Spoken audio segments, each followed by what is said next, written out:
Hey guys, this is Kirob speaking, and today we are back in Pro Cycling Manager 2021.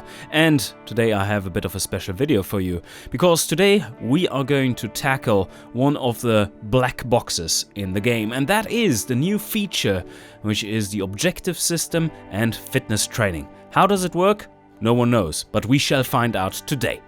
And of course, me being me, I've taken the experimental scientific approach to solving the shining of light into the black box problem. And what we are going to do is take a guinea pig and send that guinea pig out to do some training for us and just look at what that training yields in different configurations. That is what we're going to do with 6 seasons that have been simulated. That took a while. That's why this video is so goddamn late. Due to usually getting copyright striked for using PCM's background music, I'm going to use the Cyclist Tactics background music for this video. If you haven't already, please check out the game. It's coming out on the 29th of July, and a free demo is available as we speak. So go check it out. Now on with the video. Our guinea pig is called Conrado Valdomino. Yeah, perfect name for a guinea pig. That's what I called mine. No, I never had one. We're going to the training tab. This is the first day of his career. And we go into the objective screen, and normally you see here outlined the normal objective system, which is a fitness target of 100% for all your objectives, all your main objectives listed in this list, and then a rest week thereafter. So you would see something like this. And then like that, double rest, peak and rest week. This would be done for all of them, and you can manually change around things the way you like, but having no clue about what this actually does. So in this video I'm going to show you what works, what doesn't, and what really doesn't work. So yes, should we get started? What is the base setup? Let me bring that up. Here you see what it looks like for when I have simulated the entire season up to the 17th of October. And that reveals all the minor races that I'm racing as well, which this damn schedule absolutely should do anyway, even if you haven't raced them yet. So here you see all the races, you see the default standard setup that you're given, that is generated with the simple rule of each fitness target or fitness goal objective has a 100% fitness target and then a break week thereafter. If there are two objectives right next to each other, then you are going to get 2 weeks of 100% and then a rest week. Alright, yeah, simple enough. So this is the schedule that we arrived at, and now you're wondering, okay, what did the resulting fitness look like? And this is it. So what you see here is our fitness curve. But the problem here with the illustration is also, hint hint, UI people at Cyanide, please implement this. What we need here is to actually see some version of this, where I have laid in and compressed the entire schedule that you have seen before. Let me jump back to it here. I've compressed it into one line, which aligns perfectly with our fitness training, and I've made sure it does. So just looking at the results of our training here, we can already deduce one thing, and that is that your training is mostly AI managed. So for the months that or the weeks that you don't have any training set, it still tries to do the right thing and ramp up towards the next fitness objective or fitness target that is coming up, and at a decent-ish speed. You can see that very well for the last example here, where we have our fitness peak scheduled towards the start of October or somewhere. You can see there's a very shallow ramp going up and then accelerating towards the end, and so is the tiredness. Please be aware here that if you go over 25% tiredness, you are considered a little tired, slightly tired, which in turn means that you get a race day condition penalty. So that is a level you don't want to reach, and that seems to be something that the AI reaches fairly often with its default training setup. Then you will see another thing. At the peaks, at the very peaks where it reaches 100%, you can see that due to the tiredness, we are already falling off the curve. there's a difference between preparedness and actual fitness. That is where the curve splits. Everywhere else, preparedness and fitness is the same level. They are coinciding, those curves. Okay, now let's take a look at our first alternative schedule. And that one is just based on the test, the hypothesis that maybe the AI is a little too abrupt in its changes because it's not seeing the overall arc of the fitness as well as the player would. So let's smoothen it out a little bit by trying to give it some hints, as in more 95% level targets, filling the gaps and giving it a bit of ramp up manually. Does that result in a better outcome? Well, not really. Not really. As you can see here with the training schedule results for the whole season, we actually did hit 50% tiredness there towards the end. And at the start of the season, we never really ramped up, but that is also where I did not include any 100% target. That is important to remember here. So yes, if we compare those two curves, you can see a pretty stark difference already, and this is showing that, well, this hypothesis definitely has failed. So now let's test another little hypothesis. Maybe the AI works better with bigger blocks of 100% target. And that is more something that we know from the previous iteration of Pro Cycling Manager, because my thought here is that they actually did not change the underlying fundamental fitness training, but just how you interact with it. So let's see if we can exploit it. This is looking interesting. 4 big blocks of fitness, and they all end in a little break week. And then you can see that I've placed strategically, or maybe in a futile way, another break before the August pass that we have, the last block. So that was one of the things that I noticed in the previous one, that we were, for the last block, ramping up way too much in tiredness. So I've placed another one there. What is the outcome of this one? Let's take a look. Well, it's not great. Definitely not great. We are passing the 25% level several times, and that is not supposed to happen. And also, what you see here is that we actually never hit 100% fitness. Why is that? That doesn't make any sense. Or does it, in a convoluted way? Maybe. Maybe too many objectives, maybe too much 100%. That is just can't keep up. Maybe it is the on and off days. Let me be more precise with that. It's actually called tapering in front of an event, before an event, and then recovery after an event. Maybe it's those days, and classics are exceptionally prone to that if you have a week full of classics, then you're only going to race and not train, with the setup that Pro Cycling Manager has in this version of the game. Because, well, they are often no more than 2 days apart or 3 days apart, but that results naturally in you having only recovery days. You cannot manually set recovery in your training unless you have designated a full recovery week. And we're going to get back to that at the very end of this analysis.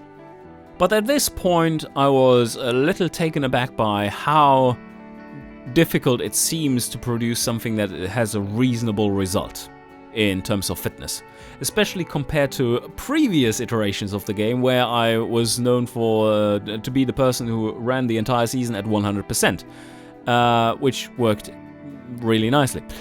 But okay, is this no longer possible? Well, let's see if we can somehow draw back the curtain on the system, shall we?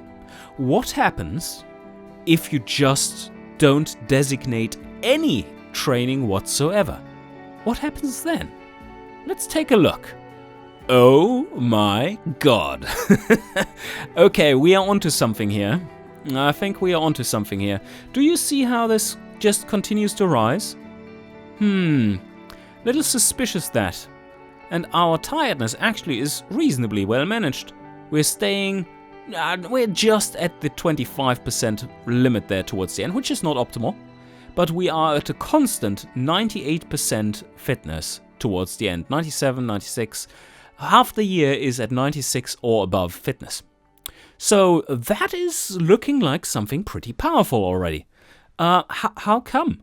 This is where I need to put in a disclaimer, or rather a clarification, that I have indeed not, at this point, put any skill points into the training perk, which makes this look even more different, which we are going to see towards the end of the video. So now, let me show you what happens though, which is, this is a facepalm. Like, do you hear that? Yes, that, exactly. That's a big fucking facepalm. So now I set out, okay, well, if that doesn't work, or if that does work, you can say that in two different ways, and it's both are true. If that works this way, then we should be able to manually do fitness training along the way with this bar that is on top, where you can see the next 14 days, and you can set your fitness training intensity. And we manually try to optimize the curve so that we have a quicker rise to that higher level of fitness, and then basically keep it auto-managed beyond that, or add a day of additional easy training, because you can't set a recovery day. Remember that. You cannot possibly set a recovery day. This is not possible in the system unless you set a manual full week of recovery in the calendar. So if we do that and try to ramp up a lot quicker at the start so that we can have this beautiful training effect from the start and then just stay up there for the entire season, is this something we can achieve with manually setting the fitness training? Well, I've done exactly that, as you can see from the tiredness curve here. And it failed absolutely miserably because it didn't go anywhere compared to the other curve. Let's here directly compare the outcomes of the heavily tweaked version versus the I don't touch it version. Another thing to remember here, which is very important, is that unlike in previous versions of Pro Cycling Manager, you can no longer set your starting fitness level at the very start of the season. That means you're always going to start from the sub 80% level, which makes things and the ramp up even more important. We want to go there quickly.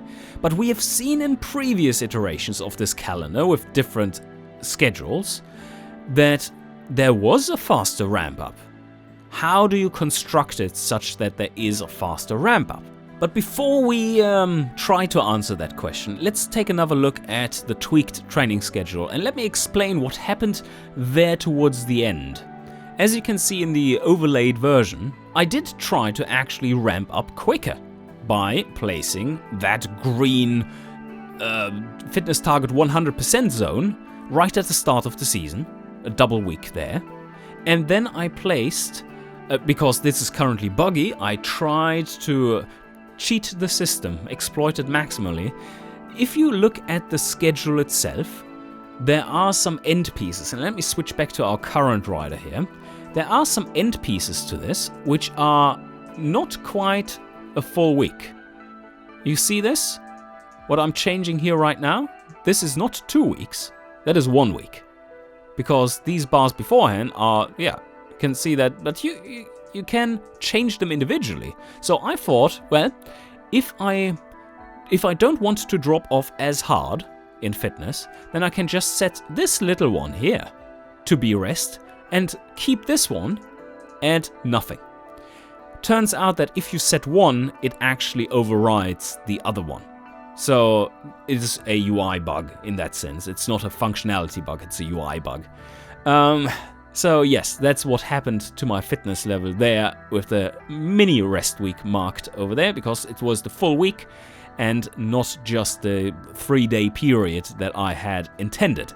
But before we are going to, live here on the show, try to solve the absolute, get the bestest fitness training in the world from Dr. Killrob, we are going to take a look at another little thing, and that is the Pro Cyclist mode's perk, which is the training. So I played the second season of this one, or not me played, simulated the second season of this one with maximized trait and training. And the season structure, of course, was a little different, some more racing here and there, but take a look at what happened. Actually, this is a perfect little illustration. This is at level 3 training, and you can see that there is no issue with getting high tiredness, while we do get very nice fitness towards the end. Towards the end there was 99 constant throughout the end of the season. And we did have a period where it was basically a month of stage races that were next to each other, and only 1 day of rest in between.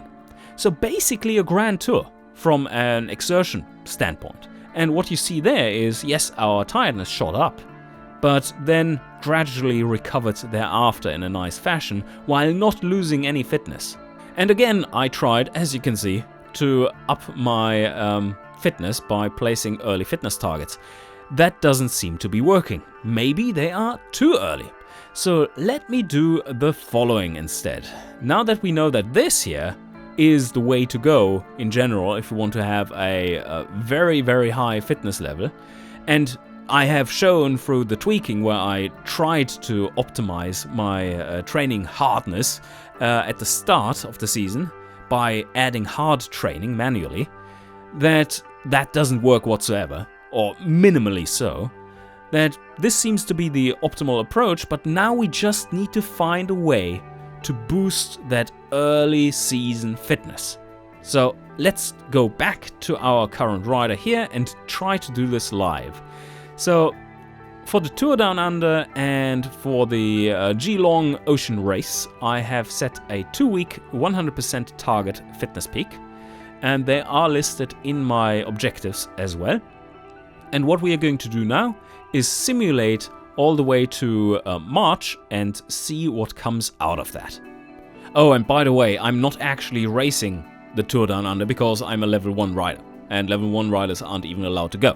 So that's just a fake objective that everyone can set, basically, or anything that is equivalent. So if this is actually working, then yeah, I think we've found something. And look at that. It sure does look like it's working. So we are currently on the 23rd of January. Let's forward all the way to Feb. Yeah, that's a level up. Okay. That's if I counted right, a 23-point level up. I've never seen such a thing. But this, I'm usually not playing on Grand, what is Grand Champion potential, which this guinea pig is. So progression is quite rapid. But yeah, this is crazy. Anyway, let's confirm that. Now, starting February. Yeah, these level ups are crazy. Even though this rider is not a climber. Yeah. Anyway. So that one, and we have another one in training, and now we are in March. So let's take a quick look where oh, beautiful. Look at that. Look at that. So now you rightfully will ask, what about the fitness peaks?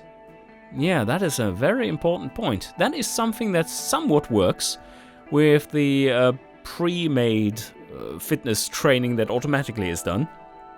Although it works very poorly because you often don't actually hit 100% or even close to. I think you need to be getting close to a objective, and you need to be at a certain fitness level, but also of course have built up this bar. So there's a lot going on there, but I'm not of the opinion that, from what I've seen, at least with data-backed opinion, let's say it like that, the data-backed opinion that this actually works for the automated case or the slightly modified or tweaked version of this. While this, what I'm doing here, and then just randomly getting fitness peaks along the way, seems to be working really well for overall winning capacity. So if you find out a way on how long it takes between the triggers of fitness peaks, and of course how long they last with your different skills in that, because you can set the fitness peak length over here. If you have some system that does that too and combine it with this, then yeah, I think you're golden. Because this fitness throughout the season, it's only going to go up from here, and we're going to be at 100 for the rest of the season, basically, from like mid-season onwards. So yeah, I think we have shown that this is now a cracked puzzle, and cracked in a bad way, unfortunately, because this looks fucking broken, mate. But that is my editorial opinion, and I leave the rest to you, and especially the trying to figure out how to make fitness peaks fit into this. But yeah, shouldn't be too hard. It just is a certain number of days it takes at a certain training, fitness training. The higher your fitness level, the more training points you get per day, which also overall is actually beneficial, because now that you can set many fitness goals, or rather many objectives, and objectives trigger fitness peaks, you no longer run into the issue that you had in the last year's version, where you would always trigger your fitness peak like weeks early because you were running so high levels of fitness throughout the season. That was a major drawback of having 100% fitness throughout the year. Now that doesn't seem to be the case anymore, so that is worth spending some time on and optimizing. And I think with that I leave you with a little opinion here, that is, when they got rid of the previous system and replaced it with that, I was quite positive about the change, because the previous system was very arbitrary in the way of how you were able to place objectives throughout the season. You could only place one per time frame, which was arbitrarily defined. That is not a good way of doing it, because it just limits the options for the player, and the season as a whole has so many different options, which is great, that this limitation just doesn't make any sense. Anyway, this has been removed, but it has been replaced with a system that is, let's say, highly questionable in outcome. And I don't see how you can say that this, what I'm painting here, is not preferable to my early test case where it's automated and AI controlled. So yes, I know fitness peaks are important, but this will be entirely steerable with fitness peaks in mind as well. So yes, so much for that. I hope you enjoyed, and enjoyed the little look into the black box that is the new objectives and fitness training system. And if you did, please hit the like button. That helps to spread the word. And I shall see you guys next time.